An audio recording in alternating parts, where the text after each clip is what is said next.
Welcome to our channel. Today we how to install Earnest Money Tracking with Escrow.com detailed guide step by step clearly. To begin the process of installing Earnest Money Tracking with Escrow.com, access their official website. On the homepage, locate the Get Started button and click it. You will be prompted to create an account if you don't already have one. Fill out the required information, including your name, email, and password. Once you complete the registration, check your email for a confirmation link. Click the link to verify your account. After verification, log into your newly created account on Escrow.com.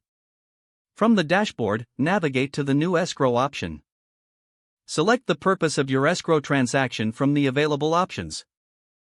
Choose the Earnest Money option for tracking real estate transactions. Next, enter the details of the transaction.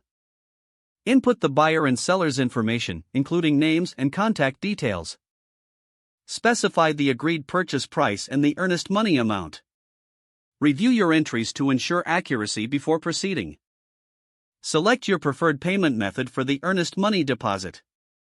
Escrow.com will guide you through the payment instructions. Complete the payment process as directed. Once the payment is processed, you will receive a confirmation.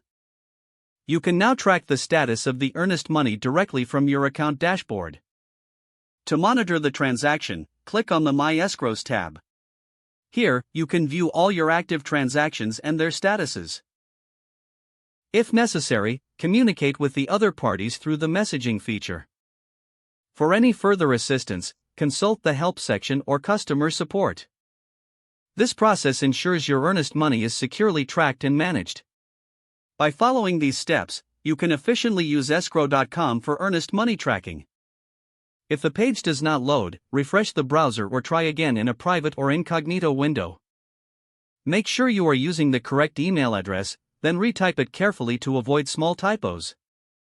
If your password is not accepted, use the reset option and create a new strong password you can remember. Don't forget to like this video and subscribe to our channel for more step-by-step tech guides.